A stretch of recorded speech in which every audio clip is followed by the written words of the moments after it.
The next governor will establish our Hawaii Supreme Court. Because the next governor will appoint 3 of our justices in the Supreme Court. 1 by vacancy and 2 by retirement. The commission that actually makes the appointment of the nominees for the governor to choose from was someone who had just been convicted back in 2002 of fraud and conspiracy and money laundering. You guys remember who that was? Gary Rodriguez, who's now in jail serving time. It's not because they're bad people, Reed Moncho, Andy Mercatani, Nathan Suzuki, Gary Rodriguez. It's because of this one-party domination that bred this breed of, like I said, contempt and disdain, and basically a very lazy attitude towards government and what they stood for. They didn't see themselves as being public servants anymore. They saw themselves as having something, as I would call it, entitlement. They were entitled to these boards and commissions. They were entitled to be representatives for as long as they wanted to. They were entitled to be the chairs of their various committees for as long as they wanted to. Why? Because they were the majority party, and they had been for 40 years.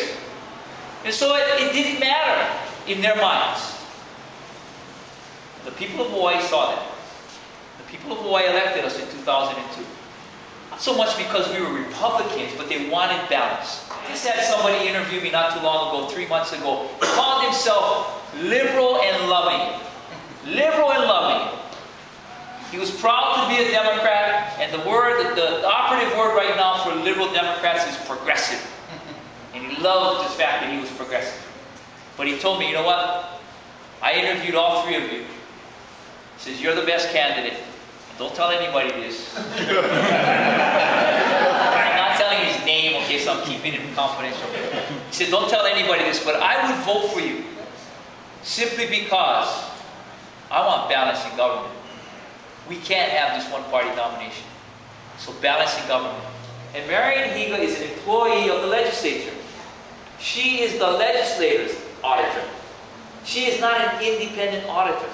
And so as such, she will only do what they direct her to do. And they've never, ever, because we're not only the first, I'm not going to be the first administration to ask for an audit. It was Governor Ling when she got elected. The other administrations asked for an independent audit and never got it. The DOE can make it happen. The BOE can make it happen. Board of Education, Department of Education, they can make it happen. But they're not going to audit themselves. So the legislature has to make it happen. But they don't seem to be too inclined to do that. So what do? All these guys that are running for office, we need to elect them. We need to change the face of our legislators. What's that definition of insanity? Doing the same thing over and over and over again? It seems like we keep doing the same thing over and over and over again. That's why we have this one-party rule.